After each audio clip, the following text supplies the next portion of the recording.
इतिहास ऐसे अनेकों वीर गाथाओं से भरा पड़ा है जिसे सुनकर आज के जमाने में यकीन करना मुश्किल हो जाता है।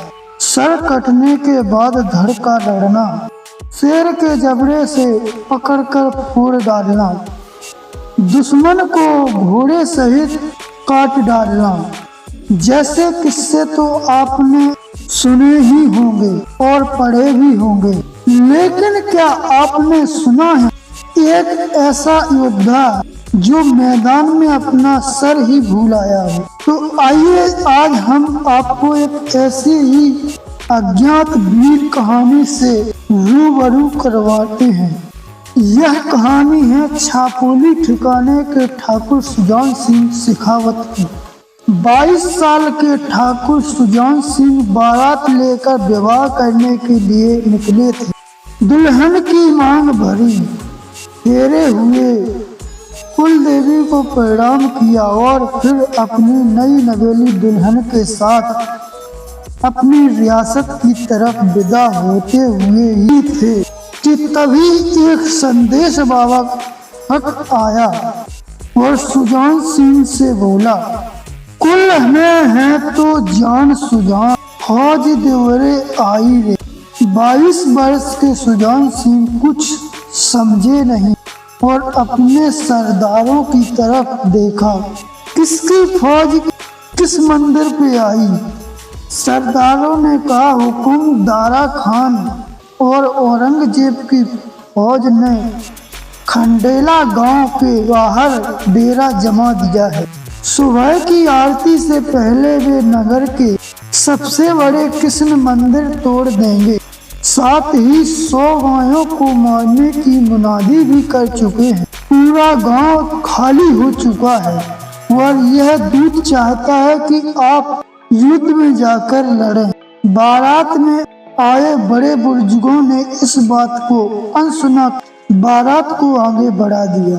तभी संदेश बाबक ने पीछे से कहा, अरे अब फिर सिखाजी की धरती पर राजपूत बचे ही नहीं।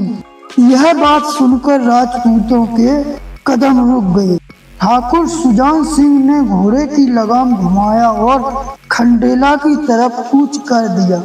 उनके पीछे तमाम राजपूत अपनी तलवारें निकालकर युद्ध भूमि की तरफ निकल पड़े। सभी राजपूत खंडेला गांव के मोहन देव मंदिर पर जाकर रुके। द्वारकाधीश के आगे अपना सर झुकाया। सभी 50 राजपूत मंदिर को घेर कर खड़े हो गए। यह खबर आसपास के नगरों में आग की तरह फैल गई और 50 राजपूत की संख्या 500 में बदल गई। सुजान सिंह ने दूर आकाश में उड़ती धूल देखी तो समझ गए कि असलों की सेना आ चुकी है। सभी राजपूतों ने तलवारें कस ली। मुगल सेनापति हजारों की फौज के साथ मोहन देव के मंदिर के सामने रुक गया। मुगल सेनापति ने ठाकुर सुजान सिंह से कहा, तेरे सामने आलमगीर के सिपहा सलाहकार की 30,000 सेना खड़ी है। हम युद्ध की राह पर नहीं हैं, हम भूतों की शिक्ति पर हैं।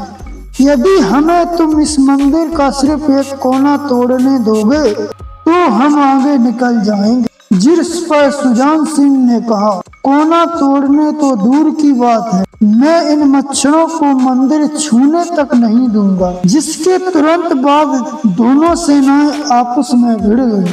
मैदान तलवारों, भालों और ललकारों से गूंज उठा। जंग भयानक रूप धर चुकी थी। धरती रक्त से लाल हो चुकी थी। तभी मैदान में हर हर महादेव की करारी आवाज गूंजी। सभी की नजरें वहीं की वहीं थम गईं, क्योंकि ठाकुर सुजान सिंह ने मुगल सेनापति दादा खान का सिर काट डाला था। यह देश देख मुगल सेना में भगदड़ मच गई। इस समय सभी 500 राजपूत हजारों शत्रुओं को सुलाकर वीर गति पा चुके थे।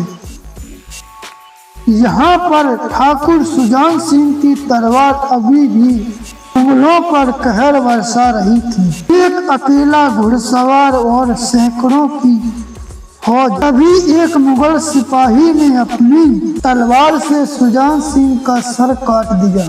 अब जो भयानक दृश्य दिखा उसकी कल्पना किसी को न थी, क्योंकि सर कटने के बावजूद सुजान सिंह शत्रुओं से लड़ रहे थे। उनकी तलवार की रफ्तार पर कोई असर नहीं हुआ था।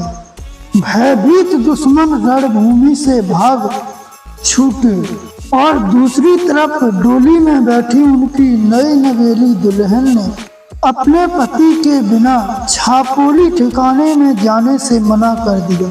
उसने अपनी दासियों से कहा, मुझे भी खंडाला ले चलो, जहां मेरा पति तुर्कों की लाशें बिछा रहा है। ठकुराइन की यह बात सुनकर पूरा खैमा खंडाला की तरफ निकल पड़ा, पर यह सभी मात्र 10 कोस आगे निकले ही थे कि तभी सामने से घुड़सवार आता हुआ दिखाई दिया। ठाकुराइन ने अपना रथ रुकवाया और अकेली घुड़सवार की ओर जोर से चीख पड़ी, ये तो हमारे ठाकुर साहब हैं, लेकिन ये क्या? हाथ में खून से सनी तलवार। हाँ, शायद जीत की खुशी में तलवार लहरा रहे होंगे। दासियों ने कहा, ठाकुराइन ये सब छोड़ो, ये सोचो ठाकुर साहब का अपना सर कहाँ छोड़ाए। मेहंदी लगे हाथों से ठाकुराइन ने घोड़े की लगाम पकड़ी और बोली, अरे मेरे स्वामी, यह क्या कर आए? अपना मस्तक रणभूमि में भूल आए। सब यह दृश्य देखकर चौंक गए। छापाली ठिकाने के ठाकुर सुजान सिंह सिखावत घोड़े पर सवार थे, लेकिन उनके धड़ के ऊपर उनका शीश नहीं था।